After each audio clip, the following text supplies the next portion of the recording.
Capítulo 13. Entre los profetas y maestros de la iglesia de Antioquía de Siria se encontraban Bernabé, Simeón, llamado el Negro, Lucio, de Cirene, Manaén, compañero de infancia del rey Herodes Antipas, y Saulo. Cierto día, mientras estos hombres adoraban al Señor y ayunaban, el Espíritu Santo dijo: Consagren a Bernabé y a Saulo para el trabajo especial al cual los he llamado. Así que, después de pasar más tiempo en ayuno y oración, les impusieron las manos y los enviaron. Entonces Bernabé y Saulo fueron enviados por el Espíritu Santo. Descendieron hasta el puerto de Seleucia y después navegaron hacia la isla de Chipre. Allí, en la ciudad de Salamina, fueron a las sinagogas judías y predicaron la palabra de Dios. Juan Marcos fue con ellos como su asistente. Después viajaron de ciudad en ciudad por toda la isla, hasta que finalmente llegaron a Pafos, donde conocieron a un hechicero judío, un falso profeta llamado Bar Jesús. El tal se había apegado al gobernador Sergio Paulo, quien era un hombre inteligente. El gobernador invitó a Bernabé y a Saulo para que fueran a verlo, porque quería oír la palabra de Dios. Pero Elimas, el hechicero, eso es lo que significa su nombre en griego, se entrometió y trataba de persuadir al gobernador para que no prestara atención a lo que Bernabé y Saulo decían. Trataba de impedir que el gobernador creyera. Saulo, también conocido como Pablo, fue lleno del Espíritu Santo y miró al hechicero a los ojos. Luego dijo: Tú, hijo del diablo, lleno de toda clase de engaño y fraude, y enemigo de todo lo bueno, ¿nunca dejarás de distorsionar los caminos verdaderos del Señor? Ahora mira, el Señor ha puesto su mano de castigo sobre ti y quedarás ciego. No verás la luz del sol por un tiempo. Al instante, neblina y oscuridad cubrieron los ojos del hombre y comenzó a andar a tientas, mientras suplicaba que alguien lo tomara de la mano y lo guiara.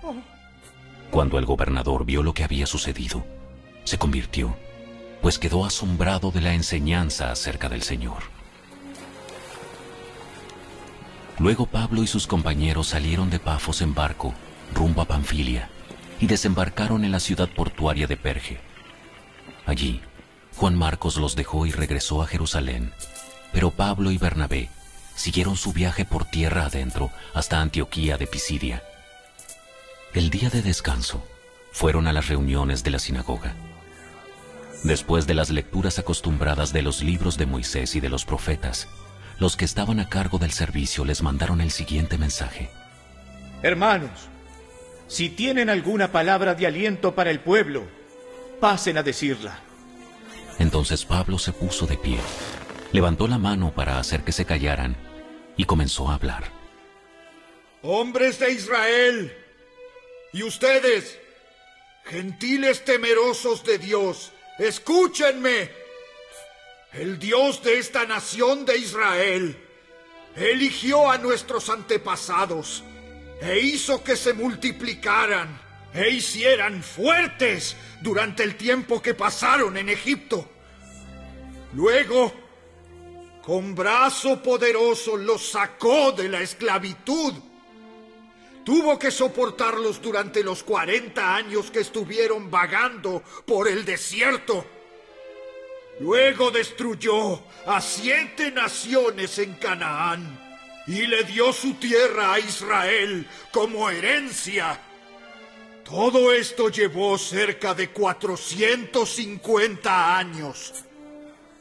Después de eso, Dios les dio jueces para que gobernaran hasta los días del profeta Samuel. Luego el pueblo suplicó por un rey, y Dios les dio a Saúl, hijo de Cis, un hombre de la tribu de Benjamín, que reinó durante 40 años. Pero Dios quitó a Saúl y lo reemplazó con David, un hombre de quien Dios dijo: he encontrado en David, hijo de Isaí, a un hombre conforme a mi propio corazón. Él hará todo lo que yo quiero que haga. Y es precisamente uno de los descendientes del rey David, Jesús, el Salvador de Israel prometido por Dios. Antes de que él viniera, Juan el Bautista predicaba que todo el pueblo de Israel tenía que arrepentirse de sus pecados, convertirse a Dios y bautizarse. Cuando estaba en los últimos días de su ministerio, Juan preguntó: ¿creen ustedes que yo soy el Mesías? No, no lo soy. Pero él pronto viene, y yo ni siquiera soy digno de ser su esclavo, ni de desatarle las sandalias de sus pies. Hermanos, ustedes, hijos de Abraham, y también ustedes, gentiles temerosos de Dios, este mensaje de salvación ha sido enviado a nosotros. La gente de Jerusalén y sus líderes no reconocieron a Jesús como la persona de quien hablaron los profetas.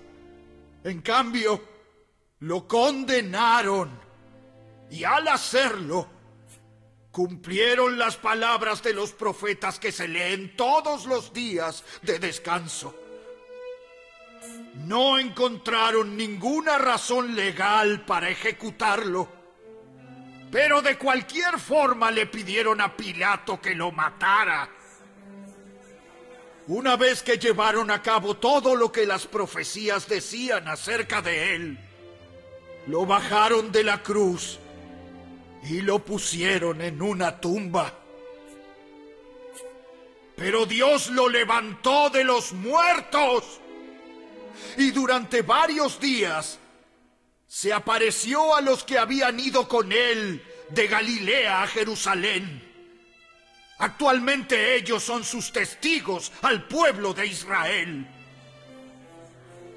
Y ahora nosotros estamos aquí para traerles la buena noticia. La promesa fue dirigida a nuestros antepasados, y ahora Dios nos la cumplió a nosotros, los descendientes, al resucitar a Jesús.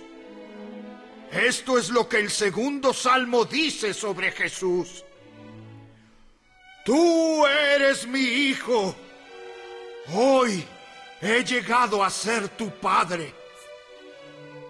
Pues Dios había prometido levantarlo de los muertos, no dejarlo que se pudriera en la tumba. Dijo: yo te daré las bendiciones sagradas que le prometí a David. Otro salmo lo explica con más detalle: no permitirás que tu santo se pudra en la tumba.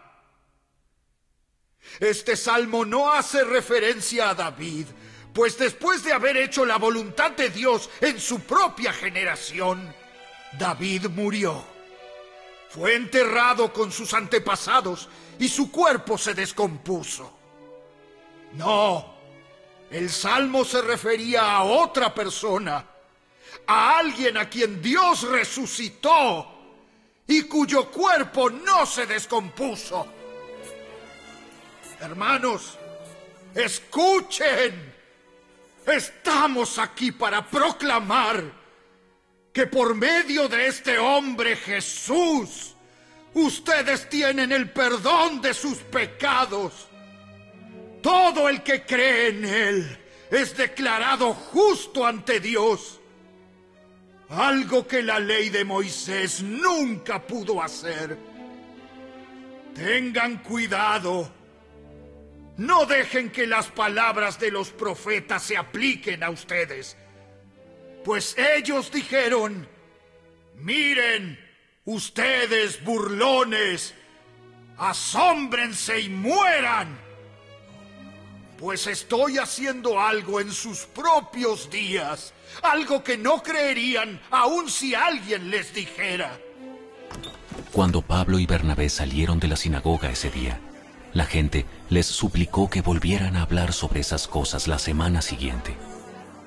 Muchos judíos y devotos convertidos al judaísmo siguieron a Pablo y a Bernabé, y ambos hombres los exhortaban a que continuaran confiando en la gracia de Dios. A la semana siguiente, casi toda la ciudad fue a oírlos predicar la palabra del Señor. Cuando algunos judíos vieron las multitudes, tuvieron envidia, así que calumniaban a Pablo y debatían contra todo lo que él decía. Entonces Pablo y Bernabé hablaron con valentía y declararon: Era necesario que primero les predicáramos la palabra de Dios a ustedes, los judíos. Pero ya que ustedes la han rechazado y se consideran indignos de la vida eterna, se la ofreceremos a los gentiles, pues el Señor nos dio este mandato cuando dijo: Yo te he hecho luz para los gentiles, a fin de llevar salvación a los rincones más lejanos de la tierra. Cuando los gentiles oyeron esto, se alegraron y le dieron las gracias al Señor por su mensaje, y todos los que fueron elegidos para la vida eterna se convirtieron en creyentes.